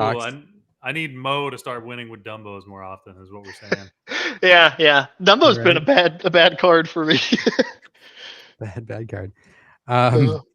Okay. Mo's stipulation was actually that he wanted to put this in all 5 slots, and I told him he had to have some variety. So I give a little Donald snippet every time we move to a different card. It'd be great. That's true. By the way, this works with Donald because yes, because of this. Colors of the in the interest of time, although I'd love to keep talking about Donald, colors of the wind, Logan. So turns out card draw is good. It is certainly not friends on the other side by any means. And there are some absolutely devastating times where it will just draw one card because you and your opponent will flip the same ink color off the top of your deck. But what this card does is something pretty important. Not only does it allow you to generate card advantage, which I mean is really relevant. A lot of our power turns are in Amethyst turn 4. You're trying to play Dumbo, you're trying to play Genie, you're trying to play Isis, you're trying to develop that threat that's going to allow your turn 5 to be really significant. You can also look at the top card of your opponent's deck, so you can plan for what their next draw step is going to be and tailor what you're doing next based off of that. It gives you information as well as drawing you cards. You can also just super high roll and draw 4 cards off of this. If you say you're playing against a Dogs player and they flip an Amber Emerald card and you flip over a Ruby Amethyst card, all of a sudden you've paid 4 to draw 4, which is really good value. On average, you're going to get 2, which is, we played Friends on the other side. It was fantastic. This has a little flavor into it past Friends on the other side that gives you information you wouldn't otherwise have, which can be incredibly relevant. Also, it gets better if the meta is has more diversity, which is basically the theme of the card. Yes, what the song tells us about, right? Which I really, really enjoy. Yeah, and like right now, with everything being as open as it is, you're on average going to draw 2 cards, sometimes 3. Most of the time I played this card, I've drawn 3 cards, and that's just been the swan song of it. So maybe that might be why I'm so high on the card right now. Maybe things will change as the meta settles, but I think right now it's a pretty fantastic Amethyst card. We just don't want to be in a hyper Amethyst meta. Yes, and it gets really bad. That's why it's ironic that it is in Amethyst. Of course, the card drawing, but there's so many Amethyst decks out there, it makes it significantly gets worse for sure. It's an Amethyst. But then you have all these nerds that are playing Amber Sapphire, so it's getting pretty easy to slot it in. Let's talk about Sapphire. There's the segue to Sailor. You've got Belle here. Belle, yes. Snowball Assassin. What do you got going on? Whoa. So Bell is a new 4 cost, and as we know in Sapphire, we want to skip 3. 3 is bad. We want to go straight to 4. There is new songs to sing in 4 in certain decks, so that is another reason to do so. But also, she's a princess, so later on in the game, she can also go hand in hand with her lovely other 4-cost princess, which is Cinderella. So she can activate and get value off of that. You can also mimic the ramping of Cinderella on turn 3 if you have a disposable Tipo or Basil or Eilonwy or Tinkerbell, right? One of those 1-drops that you can kamikaze, yes, exactly, into your opponents so that you can go to 6 on the following turn, maybe play a very powerful spooky side, for example. Also, she pairs very nicely with mass removal, right? With board wipes, because it breaks the parity of the board wipe, which is basically what we were doing in previous set with the card Be Prepared. Now we need to find new ways to potentially abuse this Raging Storm, and Bell is one of the ways that you can do that, because you'll get the card back into your Inkwell, and if your deck is designed to abuse a very good amount of Inkwell, well, then you get the value out of it. So that's for Core Constructed. She's, I think, very, very good. She fills the role of the redundancy that we needed, because yes, sometimes you didn't draw Cinderella and your deck kind of was not fast enough. Now you have this redundancy.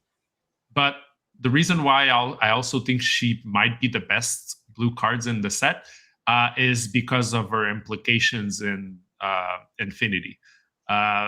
In Infinity, you have more ways to banish your own things on your own terms, like in Amethyst, for example.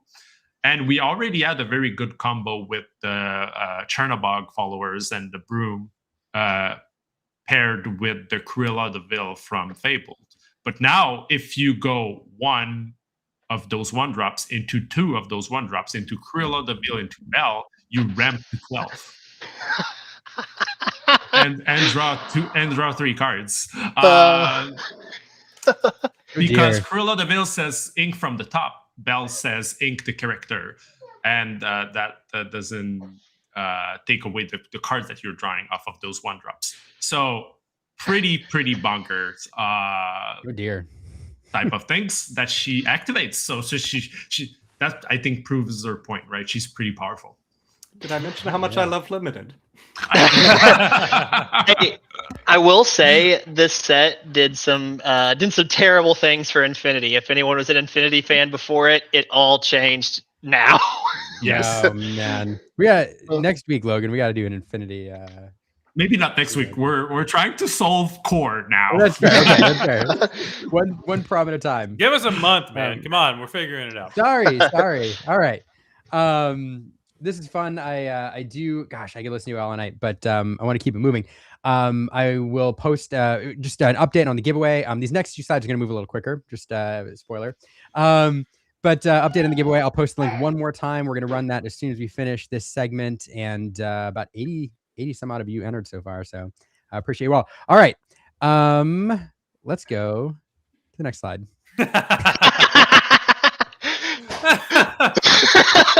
Well, Sailor, would you like to start? I'm a little fishy here. I who controls the weather. Yeah. Apparently, free cards are good. Yeah. I don't know. I mean, who would have thought that Ravensburger printing another card that says free would immediately be like just egregiously good? It's insane. This card looks obnoxious, and that's the worst thing about it, is that it's gonna go wide on you on turn 1 before you even done anything, and you're gonna be like, why am I dying to a fish in a bowl? Like, what's going on here? Why is it a DD? Why there are four characters on board? the thing is, they also gave us like a 1-drop Lilo, and we already have a good 2-drop Lilo, and guess what? She costs 2, so she can sing together with others. She can make Strength of a Raging Fire even better. She can lower the cost of Treb 7, which was already a broken card. So, yeah, the little fish is somewhat problematic. It being a 1/3, I think, is it being 3 was fine, but it being a 1/3. So. 1 would have been as broken. Yeah. But, yeah. Give us a 1/1. Like, I don't know. Give it us 1 cost at least. Don't make it a 2. What did we do? Tell me a little bit about Limited, Heath. I need something from the rage building up in you. Have I mentioned why I love Limited? With this nonsense. Sure. So just to reassure you, Liam, I know we're going long on time. This one's going to take me a little bit of time to explain why it's here. The next one's going to be really straightforward. Oh, that's okay. Take your time. All right. So Marshmallow is one that I debated having on the list because it's not as overtly strong in Limited as some of the others. Think about Pete, card advantage, and all that. But where Marshmallow really impacts the game is it solves one of two problems. Either it creates a stalemate where your opponent might have been racing ahead, which is to say, if they're racing you, if they've gone aggro, they're the quester, to go back to that age-old question. Marshmallow's going to stop them in their tracks, because as soon as they quest the next time, that's the last time. The board's locked down, they get 1 back a turn. If you're trying to go aggressively, you got to be a little bit courageous with Marshmallow, but effectively it puts them to the test of, you either have to clear my board or I'm going to take over the game, because as soon as I quest with him, I've locked down your challengers. So in both of these situations, it's going to benefit you. Now, again, it's just not overt. Not every board scenario is going to benefit from Marshmallow, but he twists the board state so significantly in so many situations that he's really going to feel unfair. I had him back and forth between Let It Go and Marshmallow in kind of my final rankings because removal is just so scarce. So there's a distinct possibility that I'm taking Let It Go over Marshmallow. But whereas Let It Go is just obviously strong, I'm going to remove their biggest threat. Marshmallow can lock down 4 of their cards.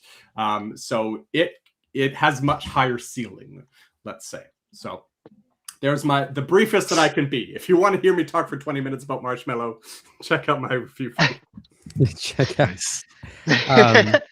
Mark says, by the way, I have to apologize just because you're positioning, Heath. Every time I do a long comment, your face is covered. But Mark says, I think Marshmallow has a very serious chance of being a must-play in Amethyst for core. Also, not just Limited. The synergy with Demona is nuts. Very good, Caravel. Not in the same set. Yeah. Its uninkability is really the...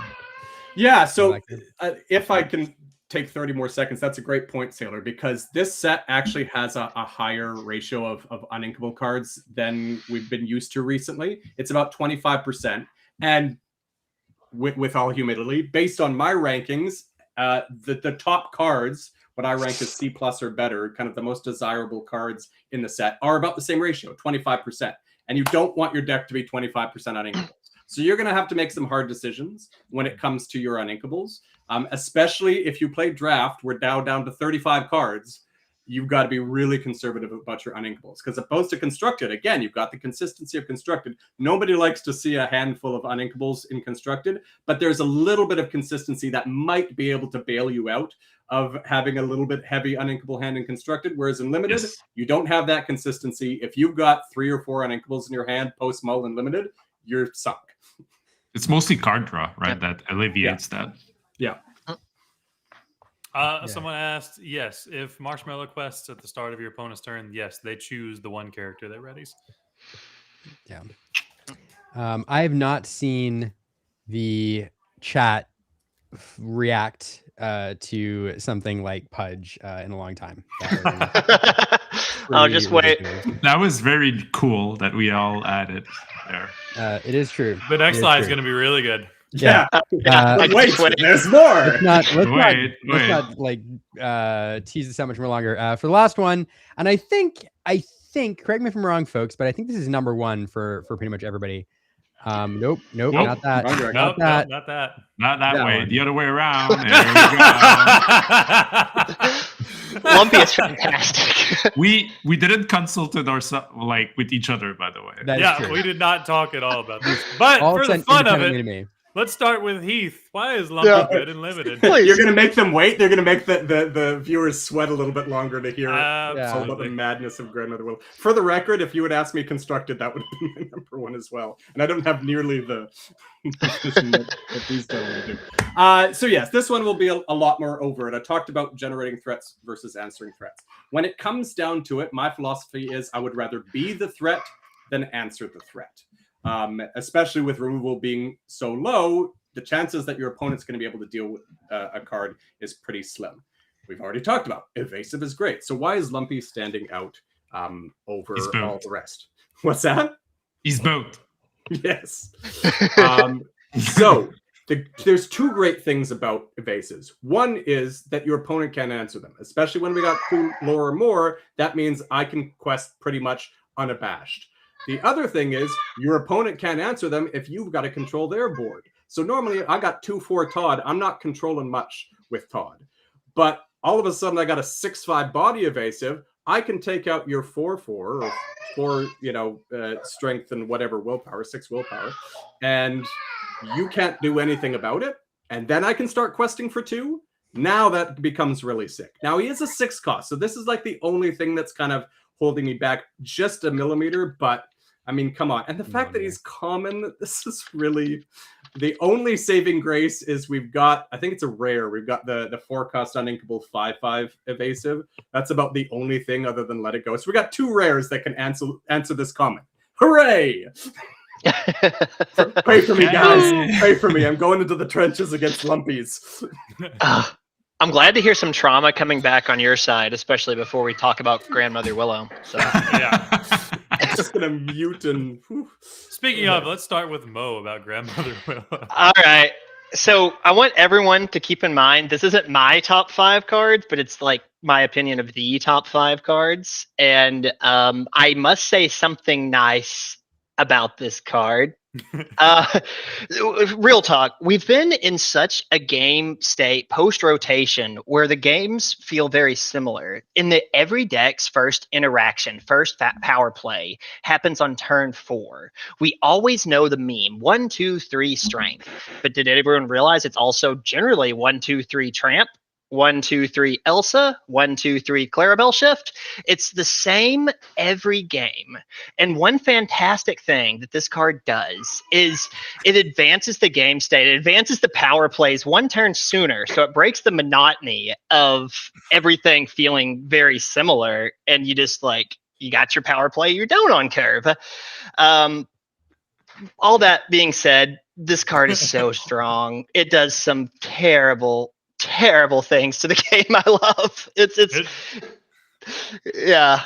It for sure changes up the game because, instead of going 1, 2, 3 tramp, now you go 1, 2 Daisy, Lilo, Pudge, and tramp. Yeah. So you can I've done some egregious things with 3 ink in play and 2 Grandmother Willows, and it's just you spiral so quickly that nothing can stop you. You're not wrong. Another cool fact about this card, I do believe this makes Rockstar Stitch not only playable, but actually kind of a popular pick right now, and you can do some really fun stuff. I've always really liked that card. I think very clearly the most powerful card in this set. Her being able to sing Della's Moon Lullaby, and I also get the discount. You can have 3 characters on board, and you just get to play Tramp with 3 ink. Immediately, it's just so much so much better than any other card that has similar effects. Pluto is nowhere close. Huey is nowhere close. Gaston was nowhere close when he was still relevant. Like, she's just significantly better, especially her like immediately being able to help her cheat another copy of herself onto the board. Like, and then as soon as that one hits the board, you can use her effect to cheat something else out. It's like, oh, look, a daisy's all of a sudden on the board. Another lady's all of a sudden on the board. If I already had a lady, look, now there's a tramp. Now I have a flood of like 3 or 4 characters and I'm buffing one so I can just run into something huge. I didn't realize how egregious she was until I started playing with her. Yeah. Go ahead. Yes, I agree with all. I think there's also very egregious things that you can do with along with Pluto. We've been talking about that in the chat, that it's like a better Pluto. The reason why is that mana dorks, we call that in Magic, are very powerful. The reason why is that the characters cannot attack the characters, right? In Magic, you tap your mana dork and you can just not block with it, but you don't want to block with it anyway. So like, there's no downside to it except for exactly removal. In Lorcana, it's not working like that, right? In the past, the Plutos and the Uis, right, of this world, they exert once. If your opponent has characters to contest them, then they've done their things once, and the value is not as high. But now, with Grandmother Willow, you can accrue that advantage without exposing it, right, to anything but removal. And she also compounds with others of those effects, right? So if we talk about Pluto, if you go Pluto, Grandmother Willow, suddenly your bodyguards, right, gets to protect all of that. You also have the new Mickey, right, that enhance the willpower of all those cards, right? And so you can go really nuts, right? And so today I've watched somebody go Pluto, Grandmother Willow, Raja, Mickey into Sinks against Star to the right, right? And I was like, what is going on?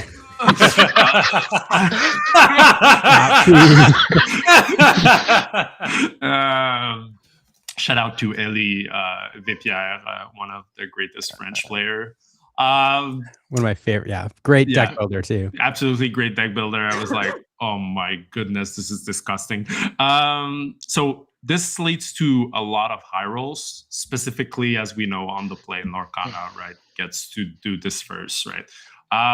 So it's something to consider. When I've built Sisu on Ice set 4, I've built it because I knew Diablo was an issue in the game, right? And I just needed to build the best deck to beat that threat, because that threat was so problematic. Now, Grandmother Willow is that card, right? For me. Like, I need to find a way to disrupt the Grandmother Willows of this world. They cannot run free. They're too good.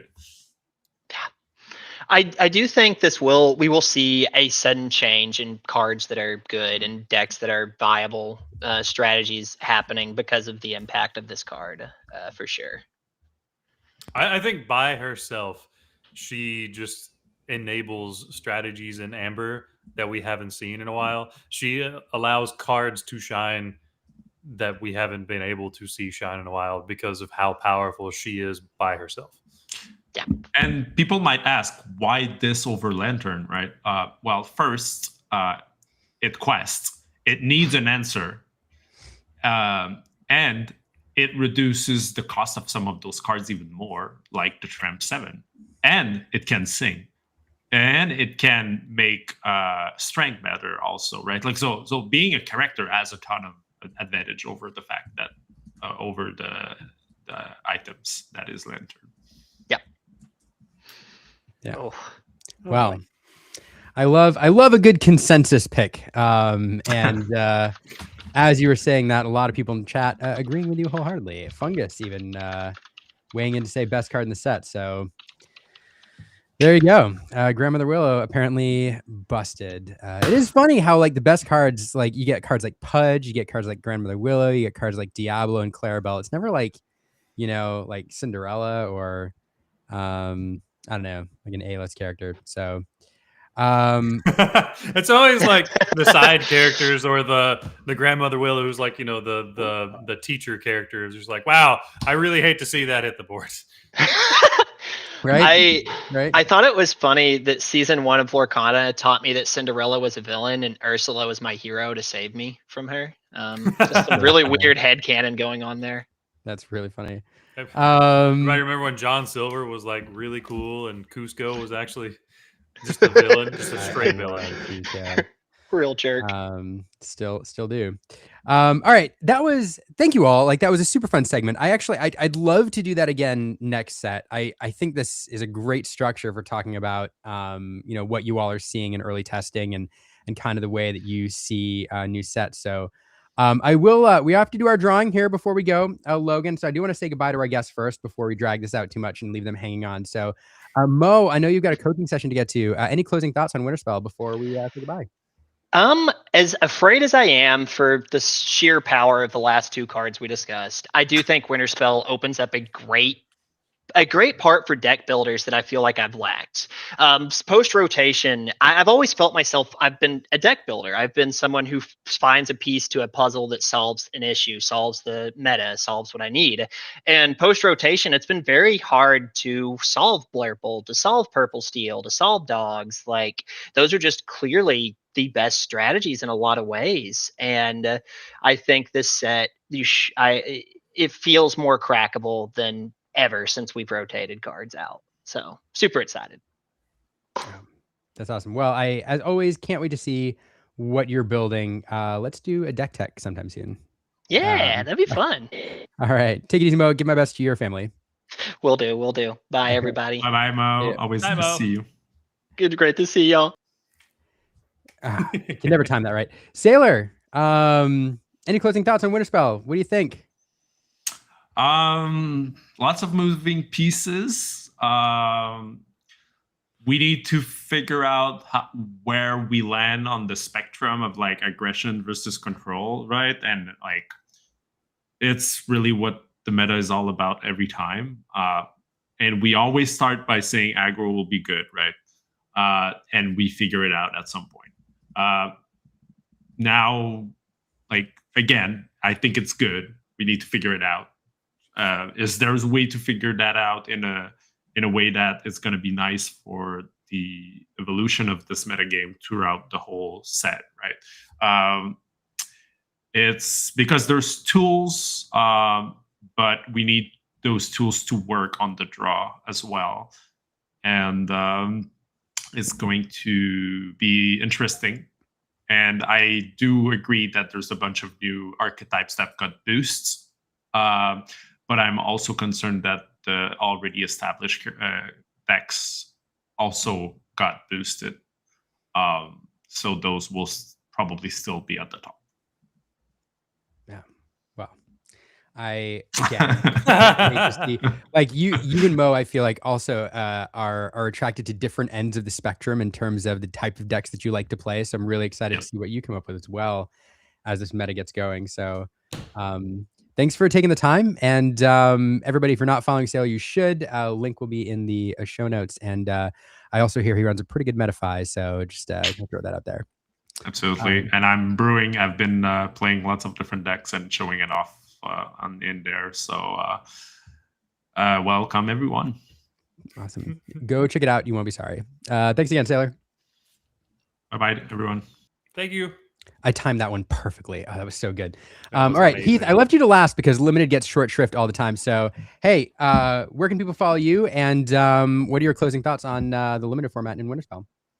Yeah, well, first of all, let me give a shout out to Sailor because he's like one of my spirit pros in terms of his deck building. As much as I like Tempo in Limited, I love Control in Constructed. So keep it going, man. Where can you follow me? You can follow me on YouTube. That's where most of my content is, at Be Our Guest Lorcana.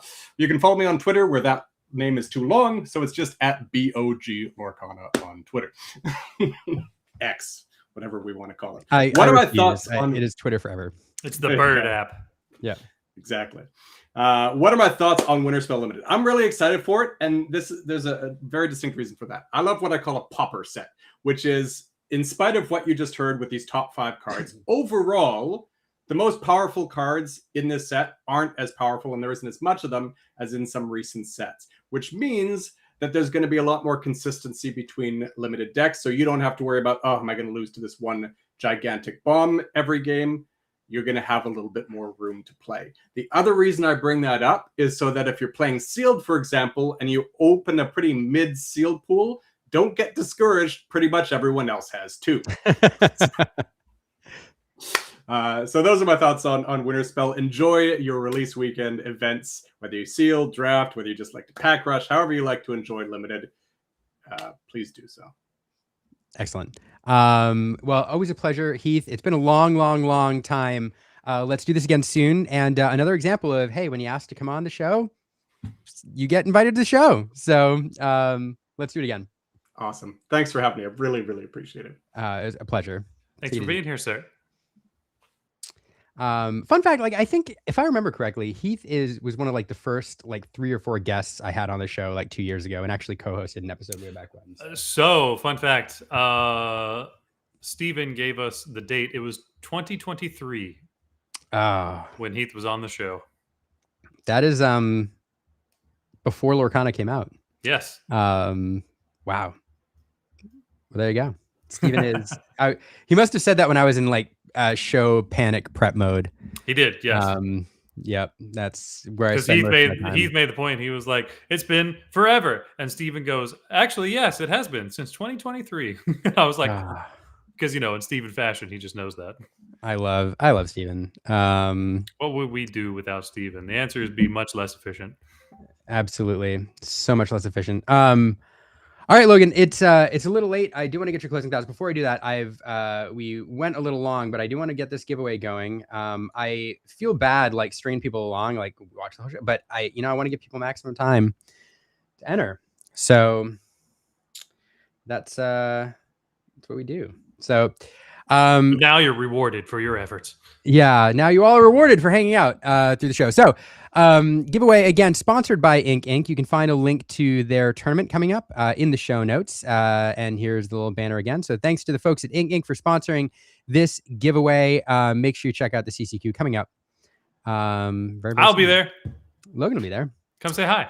Come. Absolutely. A lot of cool folks will be there. So what I'm going to do, and I honestly, this is the easiest way I found to do this giveaway, the most fair way, while giving me contact information and everything else. I know it's a little, it's like a little, I don't know, janky for folks, but it's the best way to run it across platforms too. So what I'm going to do, I've got a spreadsheet open on the left here. There's 103 entries, or actually 102 entries because of the header row. I'm going to hit this random number generator 3 times. I'm going to show you all the number. And then I'm going to go over the spreadsheet, and I'm going to look at the number, and whatever row that is the winner. And I have sorted this by username so that I could look for doubles, because I'm watching to make sure people didn't enter twice. And yeah, so it's not ordered in the order that you entered. So yeah. So I'm trying to do this in the most transparent way possible. Let's see. I'm gonna hit this 3 times. All right. Generate 1, generate 2.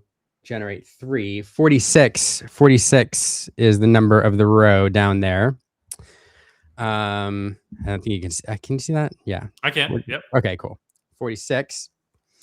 So let's see who is over here. Let's do this. Add scene.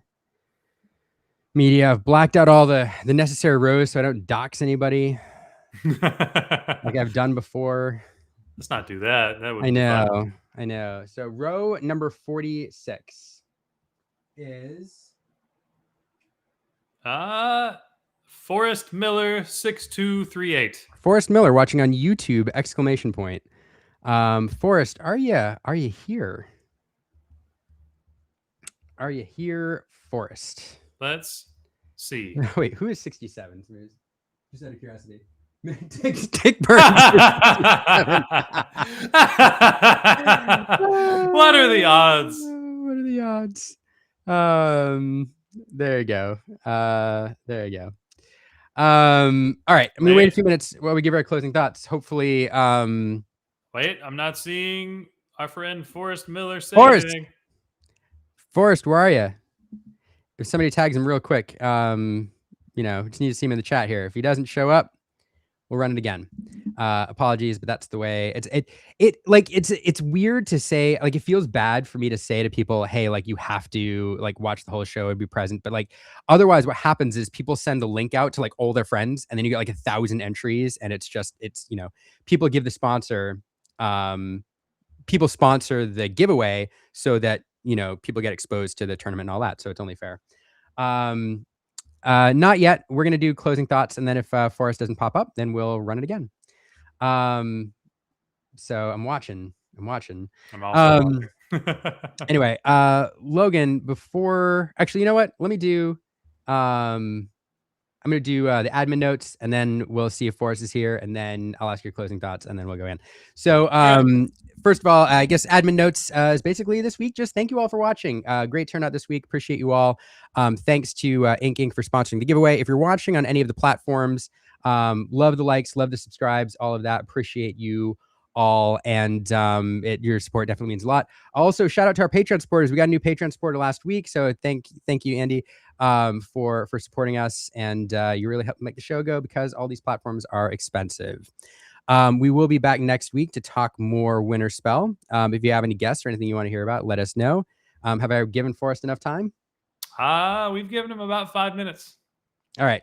Exactly 5 minutes, actually. I started a timer. Oh, all right. What's the verdict, Logan? Run it again? I think we run it again. All right. All right.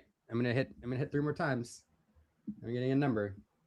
All right. Maybe I'll send Forrest a consolation prize. I don't know. 1, 2, 3.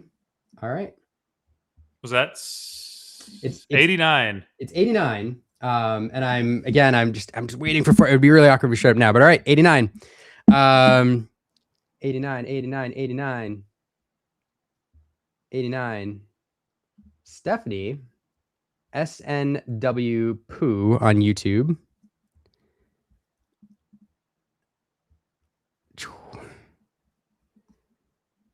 Is 89. 89. Stephanie. Bobby. That's a weird way to say Bobby. Stephanie. Yeah. Andy Hutch, our latest Patreon supporter. So appreciate you, Andy. Your name is made the credits. So stick around for the awesome credits. We got a sweet credit song now. And it's my favorite thing ever. Yeah.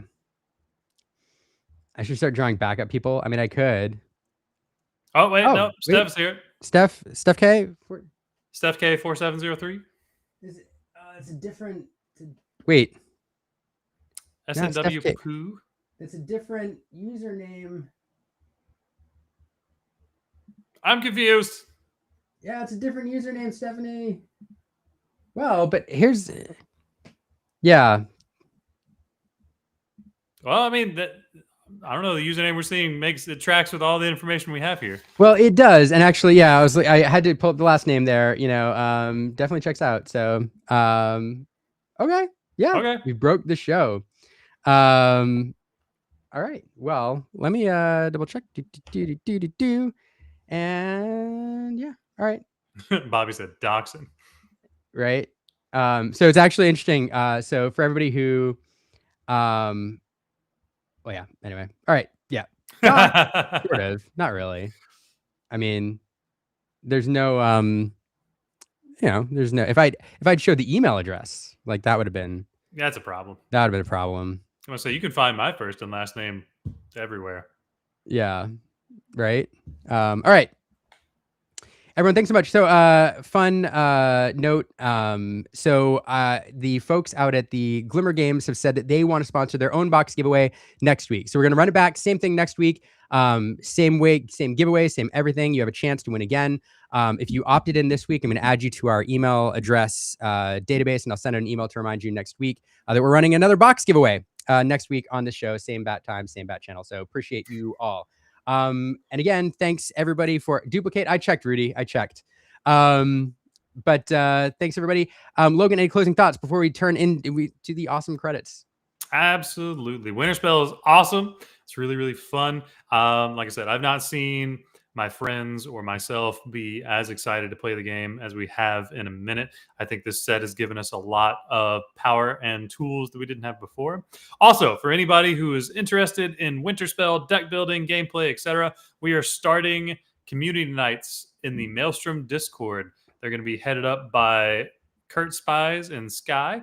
So if you want to come and ask questions, be part of it.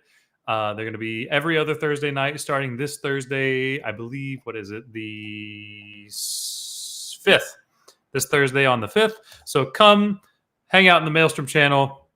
Come see some high-level gameplay. Get some questions answered from Kurt and Sky.